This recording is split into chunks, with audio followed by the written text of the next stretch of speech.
2025 is nearly over, and it hasn't been the year of recovery that many were hoping for.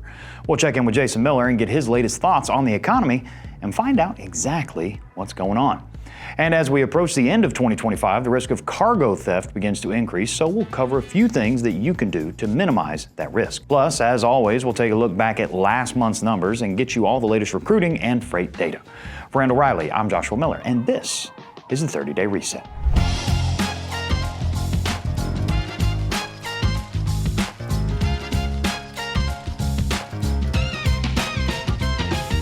Hello everyone, and welcome to another edition of the 30-Day Reset. We hope that you had a fun and safe Halloween. And now that the spooky season is behind us, we're going to really start gearing up for the last bit of the year with Thanksgiving, Christmas, and New Year's all just right around the corner. 2026 will be upon us before you know it. Now, if you like our show and you want to stay in the know on when new episodes post for this show and our other content, you can go ahead and subscribe to the channel if you haven't already. Click the bell for notifications, give us a like, share, all the things, you know the drill. And also, don't forget that all the data that we covered today, including our news story and Jason Miller's economic update, well, all of that's available to you through this month's 30-Day Reset download. You can find a link for that down in the description if you're watching us over on YouTube, or just below the video player if you're watching us over on the Randall Reilly site. All right, enough of that. Let's get right to it. First up, Trucking by the Numbers, brought to you by Stratas. Google search activity for truck driving jobs was up in October. It came in 7% higher than the totals in September, but the activity does still remain lower than normal search activity. Lead costs increased ever so slightly, 1% to be exact, but that number is up 13% year over year, and October's numbers are the highest levels since April 2023. On the cost side of the equation, it remains a favorable environment if you're looking to bring in company drivers, while the owner-op hire costs have fallen more in line with what you'd typically expect. Overall, there hasn't been any major changes to the market, and with the year really starting to wind down now, we don't really expect there to be a big shakeup, but I'll leave that kind of talk and speculation to Jason a little later in the show. When we look at freight, the overall load activity was up 7.5% year over year, but down 18% when you compare it to the 5-year average, while spot rates were down less than 1% year over year and 8% compared to that 5-year average. By the segment, dry van loads were up 3% year over year and spot rates were down 2%. Refrigerated loads came in 11% lower than the same week last year, but the rates ticked up by 2% year over year. And finally, flatbed loads were 17% higher year over year as the spot rates remained virtually flat compared to the same week in 2024. Now, if you'd like to take a look at all the numbers, don't forget you can get your copy of this month's download available below. Now let's jump into this month's news story. 18 million. That's how much a recent American Transportation Research Institute report said is lost in cargo thefts every day. $18 million. And over the next few weeks, that number could begin to climb even higher. Why? Well, we're entering peak cargo theft season, which is why fleets need to be hyper vigilant right now. Typically, theft spikes in October and November as we start heading into the end of the year holiday season and stays elevated all the way into December, usually around the second or third week. Big ticket Christmas items and things like electronics are especially prized by cargo theft groups, and they're known to actively target things like laptops, gaming consoles, and mobile devices. This time of year has higher shipping volumes because of the holidays, and many employ temporary staging areas, which can make for some easy targets. So get ready. Over the next month or so, warehouses, distribution centers, and the previously mentioned staging areas, well, they're all going to face a heightened risk of theft. There are a few things shippers can do to at least mitigate the risk of losing that valuable cargo, though. It's important to make sure that all facilities verify the readiness of not only the existing security system, but also that of the staff themselves as we head into this peak season. If you can, avoid any unnecessary staging areas. Always prioritize secure, well-lit stops and position any trailers with the doors backed against a wall or a solid surface whenever possible. For last mile operations, which do face more threats of hijacking during this time, it's critical to strictly monitor the courier routes and have procedures in place to counter hijacking or pilfering attempts. Using real-time visibility platforms and rapid law enforcement engagement can also help add an extra layer of security during this time. For more information on this, you can check out the whole story as covered by our friends over at Truckers News on their website. Link down below. Now let's check in with Jason Miller for his November economic update. So opening up, where are we sitting? DAT has been courteous enough to release all of their October data. If we take a look, my estimate of their line haul spot rate for October is up only about 2 to 3 cents per mile. So I've labeled this bump in quotation marks. And the big reason for that was at the start of October. If you remember, there was a lot of excitement about where spot rates kind of started the month at, but we didn't see that momentum continue forward. And so if you look, we're still effectively moving along the bottom of a trough that we've been moving along since the first quarter of 2023.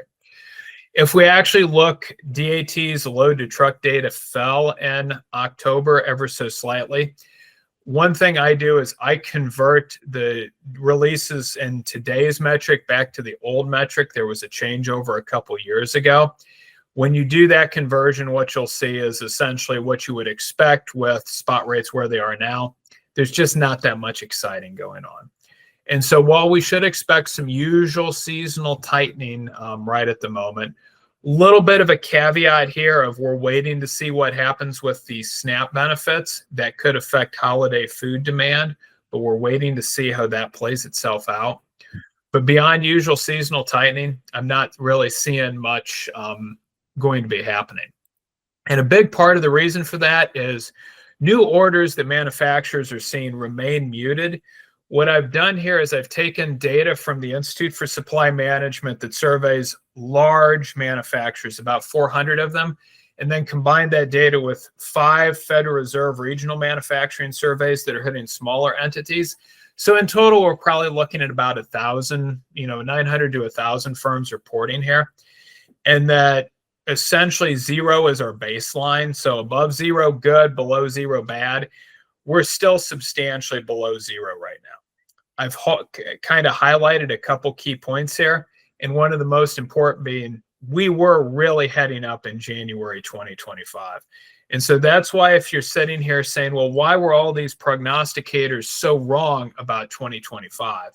It was things were heading up. We saw a sudden downturn then, really by about March.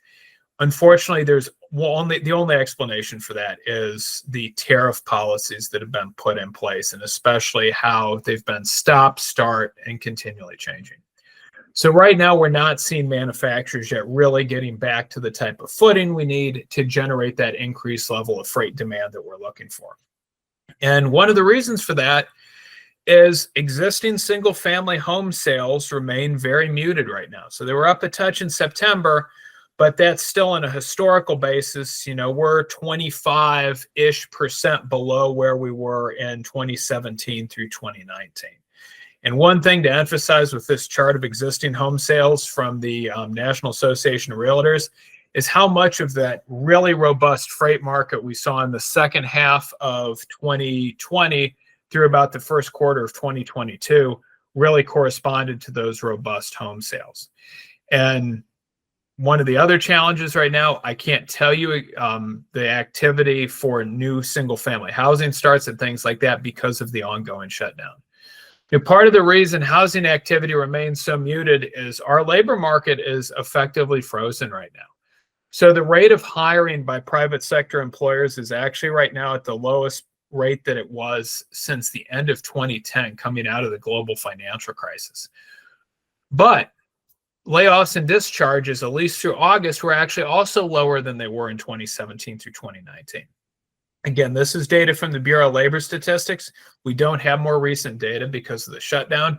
There've obviously been many high-profile layoff announcements, but we still don't understand how that essentially meshes with the aggregate data, which we currently don't have.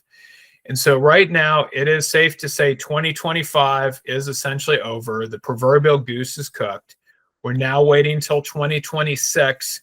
And really, because of the downturn in freight volume that we always see really after MLK Day through February, there's no reason to get really excited right now until Q2 of next year. So I wish I had better news for that, but unfortunately, that's what the data is telling us.